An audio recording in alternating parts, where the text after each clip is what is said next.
Hammaga assalomu alaykum. O'tgan darsda mahsulotlar ro'yxatida kategoriyasini ham ko'rsatishni ko'rib chiqqandik. Bugun endi shu kategoriyalarda mahsulot hosil qilganda va tahrirlashda qo'shish va o'zgartirishni ko'rib chiqamiz. Yangi qo'shishni o'zgartirish uchun Create View'sini ochib olamiz, Products papkasini va shu yerda mahsulot qo'shayotganda nomini tagiga kategoriyasini tanlash imkonini qo'shamiz hozir. Buning uchun barcha kategoriyalarni Select'ga joylab olamiz. Name xususiyati ko'rsatilgan divni to'lig'icha ko'chirib olib turib pastiga tashlaymiz. Unda birinchi label ASP4 da category name'ga o'zgartiramiz. Name'ni pastga tushamiz va inputni select'ga o'zgartiramiz. ASP4 da category ID deb yozib qo'yamiz. Va span ISP validation 4 ga name'ni o'rniga category ID deb yozib qo'yamiz. Endi bu view modelga product module ishlatgani uchun unga qo'shimcha xususiyat qo'shish kerak bo'ladi. Bu xususiyat kategoriya nomlari va ID'larini juftli qilib saqlaydigan xususiyat bo'ladi. Xususiyat selected list item tipidagi xususiyat bo'ladi. Nomiga available categories deb yozamiz. Hozirgi review'siga qaytib turib, endi shu ro'yxat select'ga qo'shib qo'yamiz. ASP items deb turib, modul orqali shu hozirgi xususiyatga murojaat qilamiz. Modul undo.available categories deb yozib qo'yamiz. Bu yerda undo belgisi null deny operatori deyiladi. Ya'ni null inkor operatori. U shu o'zgaruvchini null bo'lmasligiga ishonch hosil qilish uchun ishlatiladi. Ya'ni bu yerda available categories null bo'lmasligi kerak deb berib qo'ydik. Xo'p, endi logikaga bitta metod qo'shamiz. Initialize product module deb nom beramiz. U barcha kerakli ma'lumotlarni modelga joylab beradi. Bu metod to'liq to'ldirilgan product modulni qaytaradi. Unda hozir qo'shgan available categories ham bo'ladi. Metodimizni yozib bo'lganimizdan keyin product logic klassiga o'tib, uni realizatsiyasini bajaramiz.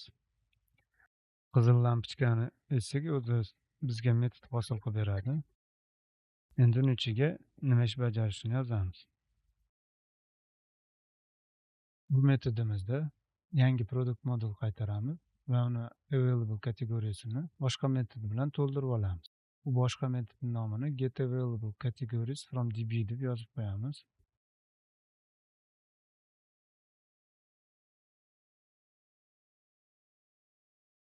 Await asynclarni to'g'irlab qo'yamiz.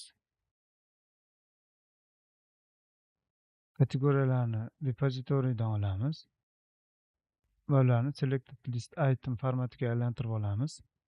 Repozitoriyadan get all categories async metodi orqali kategoriyalarni olib, uni categories o'zgaruvchisiga saqlab olamiz. Bu metodimiz hozir yo'q, keyin hosil qilamiz uni.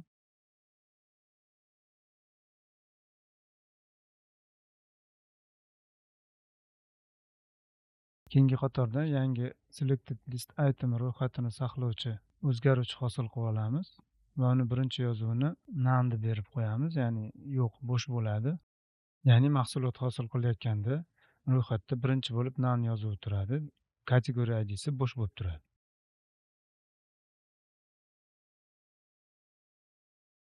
Mana bitta yangi ro'yxat hosil qilib oldik. Endi shu bazamizdagi kategoriyalarni yangi ro'yxatga qo'shib turib qaytaramiz.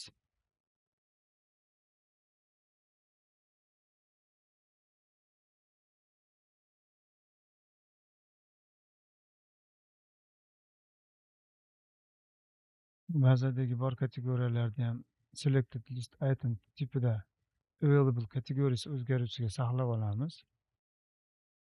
Selected list item tipidagi ro'yxat shaklida saqlab olamiz.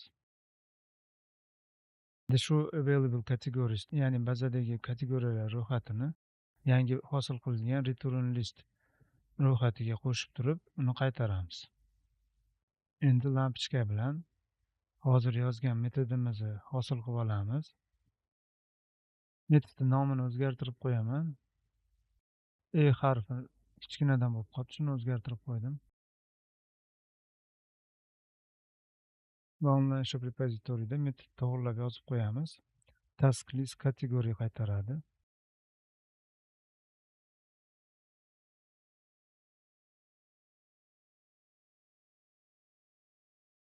Select hozir xato ko'rsatyapti, chunki await qo'shilmagan. Uni qo'shib qo'yaman.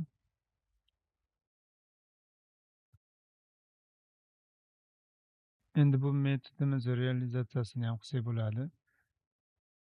Sulkalar orqali onlayn shop repozitoriyga kirib olaman va shu metodimiz realizatsiyasini yozamiz. Qizil chiziqlarni yo'qotish uchun yana lampochkadan foydalanamiz. U bizga metod hosil qilib beradi.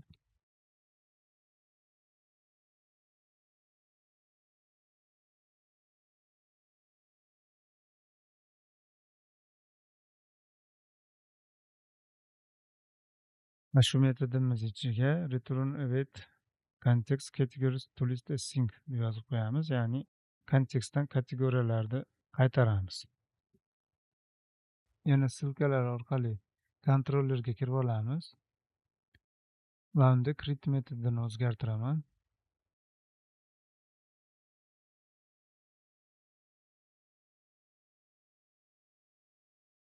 Create metodida produkt o'zgarishini hosil qilib olamiz.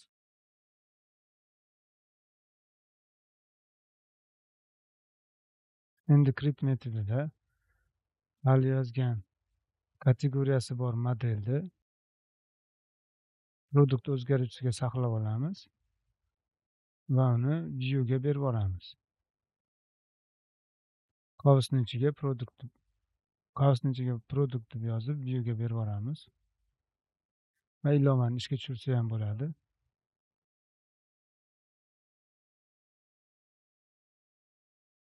Mana ilova ishga tushdi. Yangi hosil qilib ko'ramiz, lekin kategoriyalar chiqmaydi. Hozir qarab ko'ramiz nimaga chiqmagan. Reviewsiga kiramiz va select to'g'risidagi lampochkani yozamiz. Selectni yopmagan ekanmiz, shuni yopib qo'yamiz. Endi ishga tushirib ko'ramiz. Yangi hosil qilib ko'ramiz. Mana kategoriyalar ro'yxati chiqyapti. Va yana xato. Saqlashni bosamiz. Readni bosamiz va yana xato. Bu xato nimadan bo'ldi? Yo'l oynasidan ko'rsak, SQL xato beryapti. Tashqi kalitga SQL xato beryapti. Create menyusiga module state create metodida module state tekshirgan joyda debug ko'ramiz.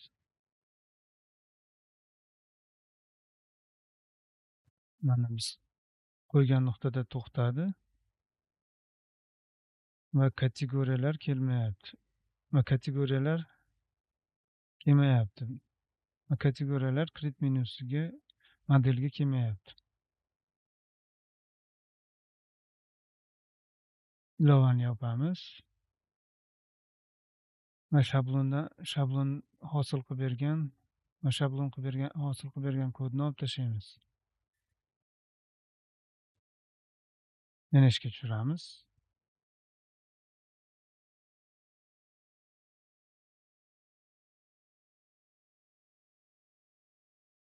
Yangi hosil qilib ko'ramiz yana.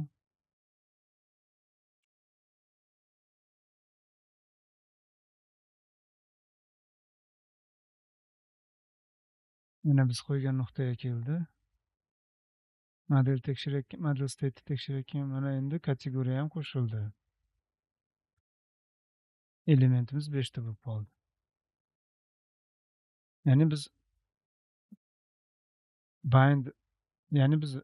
Ya'ni biz shablondan qo'ygan bind va unda keltirilgan elementlarni olib tashladik. Endi hammasi kelyapti modelga va xato chiqmayapti. Va mahsulotimiz kategoriyasi bilan saqlandi. Ilovamizni yopib, Edit'da post metodidan ham shu kvadrat qovusdagi tekstni olib tashlaymiz. Boshqa metodlarimizda yo'q edi shekilli bunaqa kod. Keyin modelga o'tamiz va unda ham ozgina o'zgartirish qilib qo'yamiz. Category name xususiyatini tagiga chizib qo'ygan, shuni to'g'rilab qo'yamiz. Farqlantirishgan ezib va available kategoriyasiga new deb yozib qo'yamiz. Ya'ni product model ekzemplyar yaratilganda yangi bo'sh ro'yxat yaratiladi. Shu bilan bugungi darsimiz tugadi. Keyingi darslarda ko'rishguncha xayr.